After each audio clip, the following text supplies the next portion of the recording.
안녕하세요, 버디입니다. 지금 이 영상을 클릭하신 분들이라면 아이패드병에 걸려서 아이패드는 사고 싶은데 뭔가 적당한 명분은 못 찾아서 살까 말까 고민하시는 분들이 많을 것 같아요. 아이패드가 한두 푼 하는 것도 아니고 샀다가 제대로 쓰지도 못하고 방치될까봐 유튜브 머신으로만 쓸까봐 걱정되시나요? 저도 이러한 가정들을 겪은 후 5년간의 롱텀 후기니까 자신있게 사시라고 말씀드립니다. 약도 없다는 아이패드병, 제가 딱 3가지 명분 드릴 테니 이거 보고 가서 사세요. 가격이 매우 합리적이다. 아이패드가요? 네, 아이패드는 생각보다 오래 쓸 수 있는 전자제품인 것 같아요.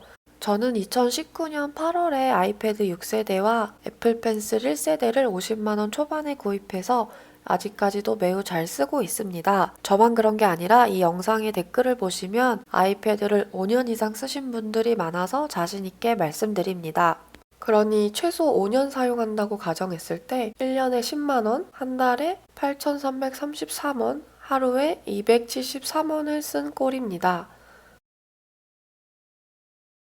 당연히 프로, 셀룰러, 용량까지 이제 최고 풀 옵션으로 산다면 그 값은 기하급수적으로 늘어나겠지요? 150만 원짜리 프로 산다고 가정했을 때 하루에 800원 꼴이면 살만한.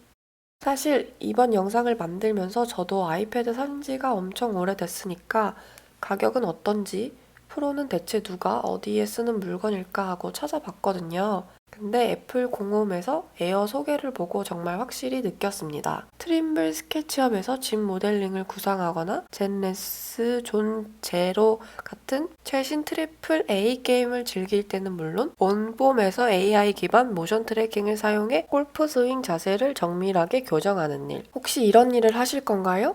그럼 에어를 무조건 사시고요. 전 여기서 아는 단어가 집, 게임, 골프 스윙 이런 거밖에 없네요. 근데 더한 건 프로에는 이런 소개조차 없다는 거.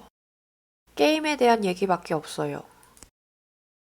99%의 확률로 이 영상을 보면서 명분을 찾고 있는 사람이라면 분명 프로는 필요 없으실 거예요. 기본형 사셔서 충분히 써보고 아이패드가 나랑 잘 맞는 기기구나, 집 모델링을 하거나 AI 기반 모션 트래킹을 해야겠다 싶을 때 기변하세요. 환경 오염 방지의 일조. 이건 또 무슨 소리냐 싶으시죠? 저는 다이어리 꾸미기나 노트 필기를 좋아해서 문구류 욕심이 엄청 많았는데요. 정말 사도 사도 끝이 없는 개미 지옥이었습니다. 그래서 아이패드를 구입한 가장 큰 이유 중 하나가 굿노트로 다이어리 꾸미기를 한다면 이 세상 노트, 펜, 형광펜, 스티커는 다 내 거다 싶어서였습니다. 무력이 낳은 또 다른 무력이긴 하지만 건전한 무력 아닐까요?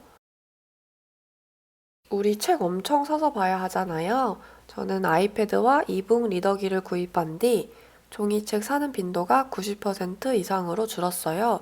전자책으로 출시되지 않았는데 너무 읽고 싶은 책만 가끔 사서 보고 있습니다.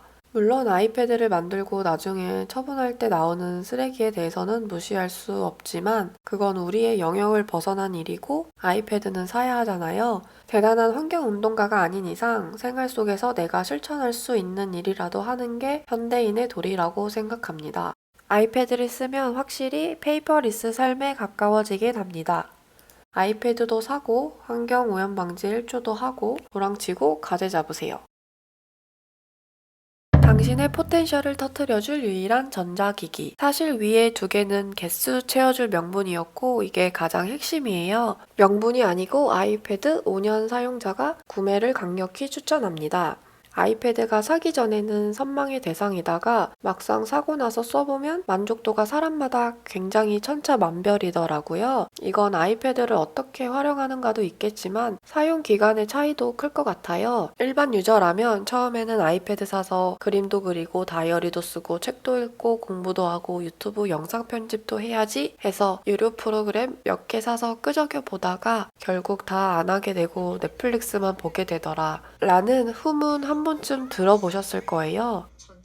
저도 딱 똑같이 겪은 케이스예요. 저는 처음에 카카오톡 이모티콘 도전이라는 확실한 명분이 있어서 아이패드를 샀지만 여러 차례 탈락의 고배를 마시고 재능의 한계를 느껴 포기했습니다.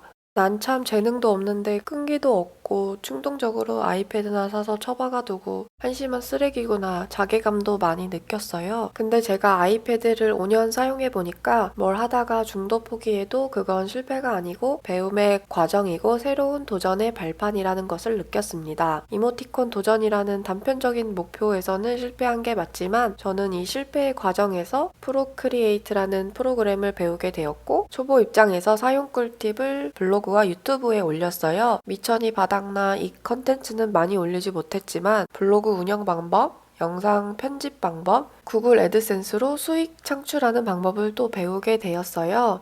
그리고 굿노트로 다이어리를 쓰다 보니까 디지털 플래너와 스티커들이 돈 주고 판매되는 세상이라는 걸 알게 되었고 제 적성과 잘 맞는 것 같아서 하다 보니 소소하고 미세한 스몰 비즈니스도 창업하게 되었어요. 이만하면 저는 그 실패의 과정에서 굉장히 배운 것도 많고 아이패드로는 확실히 본전을 뽑은 것 같아요. 지금 아이패드 구매를 고려하시는 분들이라면 아이패드를 사서 그걸로 언박싱, 리뷰, 앱 소개, 활용법 등으로 블로그나 유튜브를 시작하셔도 좋을 것 같아요. 저는 제가 하는 게 이런 쪽이라서 이런 아이디어만 생각이 나는데 본인의 관심사나 몸담고 있는 분야에 따라서 아이디어와 잠재력은 무궁무진할 것 같아요. 5, 60만 원이라는 돈이 작은 돈은 아니지만 쓰려면 정말 쉽게 쓰는 돈이잖아요. 쇼핑을 하고 친구들과 몇 번 술 마시고 어디 근교에 놀러 갔다 오면 금방 없어질 돈이에요. 물론 프로 모델에 풀옵션 사시면 이야기가 달라지겠죠? 이런 활동들이 가치가 없다는 것은 아니지만 아이패드 구매를 고려한다? 그런 분들은 망설일 필요 없이 투자할 만한 가치가 크다고 생각합니다. 게임기라고 생각하고 구매해서 여가 시간을 즐겨도 훨씬 생산적인 놀이가 될 거예요. 아이패드 사서 대단하게 성공할 거라고 생각하지는 마시고요. 가지고 놀면서 나의 흥미, 잠재력을 찾고 배움이 있다면 저는 그걸로도 본전은 충분히 가져간다고 생각해요. 물론 넷플릭스 머신으로 쓰셔도 됩니다. 미드 실컷 보다가 너무 좋아하는 미드가 생겨서 덕질하다가 영어 능력자가 되실 수도 있어요. 이만하면 아이패드 살만한 명분이 되셨나요? 그럼 현명한 소비하시길 바라겠습니다. 그럼 시청해주셔서 감사합니다.